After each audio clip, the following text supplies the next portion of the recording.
یہ جو family planning کا جو کاز ہے اس کو آپ اس ایجنڈے کو آپ آگے لے کے جائیں گے. جس طرح زاہد صاحب نے آپ کو سینسٹائز کیا ہے, ان تمام چیزوں کی سمجھ آپ کے پاس ہونی چاہیے, تب جا کے آپ کاؤنسلنگ کی طرف آپ جب جائیں گے اس فیملی پلاننگ کے حوالے سے, وہ تاکہ آپ آج کل دیکھیں ایجوکیشن کا دور ہے, ایجوکیٹڈ لوگ ہیں وہ بھی آپ کے پاس آئیں گے. اور ایز اے فیمیل اسسٹنٹ کام کر رہی ہوں اردو سے گولز ٹھیک ہے. السلام علیکم, میرا نام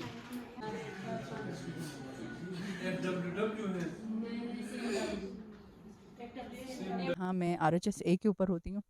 اور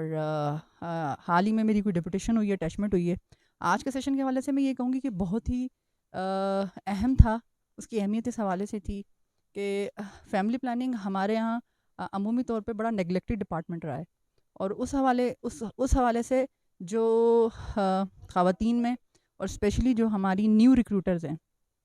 اس کی اہمیت بتانا, اس کی اہمیت کو اجاگر کرنا, اور ساتھ ساتھ ان کو جتنے بھی ہمارے پرانے اور نیو میتھڈز ہیں ان کے حوالے سے آگاہی دینا وہ بہت ضروری تھا. اس حوالے سے ڈپارٹمنٹ میں یہ 1 ڈے کی ایک ایکٹیویٹی سیشن رکھا گیا تھا اورینٹیشن کا.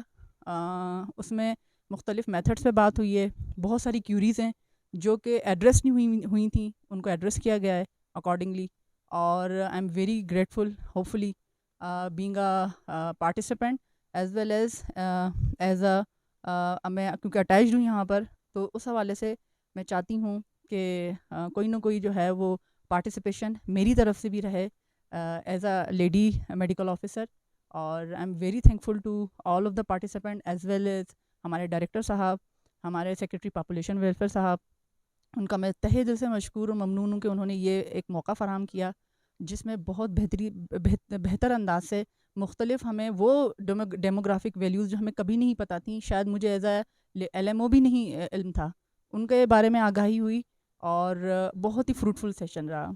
Really very grateful and thank you. Almost تقریباً 41 یا 42 تھیں, اور ان میں آلموسٹ تقریباً پورا اسکردو سٹی سے لی گئی تھیں, مختلف چھوٹے چھوٹے اور بڑے علاقوں سے لی گئی تھیں. اس کے علاوہ شگر, کھرمنگ, روندو, گول اور نیو ریکروٹمنٹ جتنی بھی ریکروٹڈ تھیں لیڈیز وہ تھیں, HOP سے تھیں, شگر کے مختلف علاقوں سے تھیں. اور اسی طریقے سے گراس روٹ لیول پہ جا کر بہت بہتری ہم کر سکیں گے, اور یہ سروسز فیملی پلاننگ ہم ڈور ٹو ڈور پرووائڈ کر سکیں گے آفٹر جب یہ نیو انڈکشن جو ہماری ہوئی ہیں ان کے آنے کے بعد. محمد علی انجم صاحب اور سکردو ٹی وی کا میں مشکور ہوں کہ انہوں نے آج کے اس ایونٹ کو کوریج دی, اور گلگت بلتستان کی آبادی کے حوالے سے کچھ گزارشات آپ کے میڈیا کے تھرو لوگوں تک پہنچانے کا موقع فراہم کیا. آپ بخوبی آگاہ ہوں گے گلگت بلتستان کی آبادی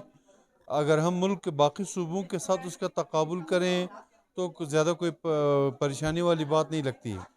ہماری آبادی کوئی 15 لاکھ کے قریب ہے, لیکن گلگت بلتستان اپنی جغرافیائی لحاظ سے ایک وسیع و عریض رقبہ ہے, لیکن یہاں کی جو موسمی حالات ہیں,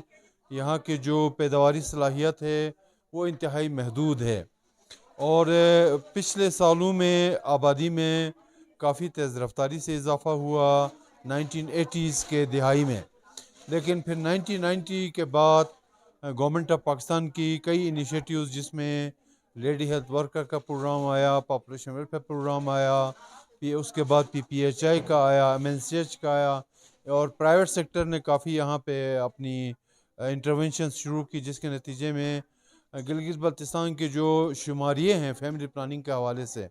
اگر تھوڑی دیر ہم نظر دوڑائیں تو ہمارے یہاں تقریباً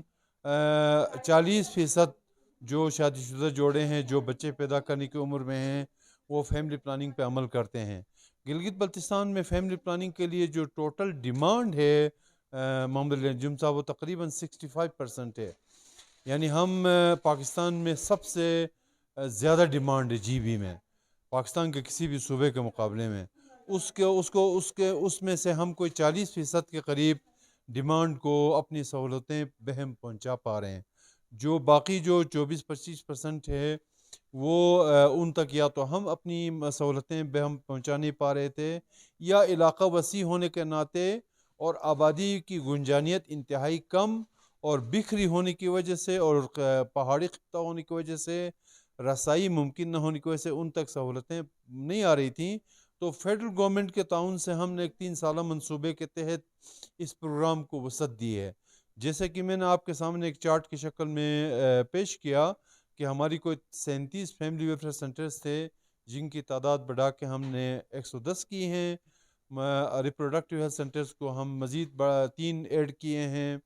6 ہو گئی ہیں. اور موبائل سروس یونٹ پہلے 3 ڈسٹرکٹس میں تھے, اب ہر ضلع میں ایک موبائل سروس یونٹ کا قیام عمل میں لایا گیا ہے, تاکہ نہ صرف اس جو ڈیمانڈ ہم پورا نہیں کر پا رہے ہیں اس تک ہم سہولتیں پہنچائیں, بلکہ وہ لوگ جو ابھی اس فیملی پلاننگ کے ایمبٹ میں شامل نہیں ہیں ان کو بھی فیملی پلاننگ کے ایمبٹ میں لائیں, تاکہ ہم گورنمنٹ آف پاکستان کی جو کمٹمنٹس ہیں کہ ہم کنٹرسیپٹیو پریویلنس ریٹ کو 55% تک لے جائیں, اس کو حاصل کر سکیں. اور حکومت پاکستان کا ایک گول جو ہے کہ آبادی میں استحکام لایا جائے. آبادی میں استحکام سے مراد یہ ہے انجم صاحب کہ ہماری جو پاپولیشن گروتھ ریٹ ہے وہ 1.3 پہ آ جائے, شرح نمو جو ہے وہ 2.1 ہو جائے, تاکہ ہماری آبادی میں جو اضافہ ہے اس کی رفتار کم ہو. ہماری ملک کی جو معاشی استطاعت ہے اس کے کندھوں پہ جو آبادی میں تیزی سے اضافے کی وجہ سے جو بوجھ روز بروز اضافہ ہو رہا ہے اس میں کمی ہو, اور تو جو ہماری گورنمنٹ آف پاکستان کے ترقیاتی منصوبے ہیں اس کے اثرات وقت گزرنے کے ساتھ عوام تک, چونکہ آبادی میں اضافے کی وجہ سے پوری طرح بہم نہیں پہنچتی ہیں, ان کے ثمرات عوام تک پہنچیں. چونکہ آبادی میں تیز رفتار اضافے کی وجہ سے آپ کے ہاں ناخواندگی کے مسائل پیدا ہو رہے ہیں, بے روزگاری کے مسائل پیدا ہو رہے ہیں, آپ کی صحت کی سہولتوں پہ بوجھ آ رہا ہے, آپ کی تعلیم کے شعبے پہ بوجھ آ رہا ہے, آپ کے اوورآل معیشت کی جو پیداواری صلاحیت ہے اس پہ بوجھ آ رہا ہے, آپ کی جو زیر کاشت رقبہ ہے وہ آہستہ آہستہ سکڑ رہا ہے, جس کی وجہ سے آپ کی پیداوار جو ہے وہ کم ہو رہی ہے, اور آپ کو اپنے خوراک کی ضرورتوں کے لیے باہر سے چیزیں لانے پہ انحصار آپ کا بڑھتا جا رہا ہے. اس کے لیے لوگوں کی انکم بڑھانے کی ضرورت ہے تاکہ وہ مارکیٹ سے اپنی زندگی کی ضرورت کی چیزیں خرید سکیں اور اپنی زندگی کی باقی چیزیں پوری کر سکیں. تو ہاں اس ڈپارٹمنٹ کا بنیادی مقصد یہ ہے کہ لوگوں تک ایک تو انفارمیشن پہنچائیں, ان کو آگاہی دے دیں کہ فیملی پلاننگ سے یا پاپولیشن کا جو ایشو ہے وہ کیا اس کی پہلو ہیں, اور اس کیوں ضروری ہے کہ ہم جو ہے ماں بچے کی صحت کے حوالے سے, اور جیسے کہ یہاں پہ بات ہوئی نیوٹریشن کے حوالے سے بات ہوئی, بچوں میں شرح اموات کے حوالے سے بات ہوئی, ماؤں میں شرح اموات کے حوالے سے بات ہوئی, یہ تمام چیزیں باہم ایک دوسرے کے ساتھ لنک ہیں. ان کو کم کرنے کے لیے اگر ہم برتھ سپیسنگ پیدائش میں وقفے کو بہتر کر سکیں تو ایک ماں اور بچے کی صحت بھی بہتر ہوگی, ماں اور بچے کی صحت کے ساتھ اس خاندان کی صحت بہتر ہوگی, اس خاندان کی صحت کے بہتر کے ساتھ اس معاشرے کی صحت بہتر ہوگی, اور پھر اس کا اثر پورے ملک کی اوورآل معیشت پہ, سیاست پہ اور صنعت پہ اور سماج پہ اس کے مثبت اثرات مرتب ہوں گے. بہت شکریہ آپ کا.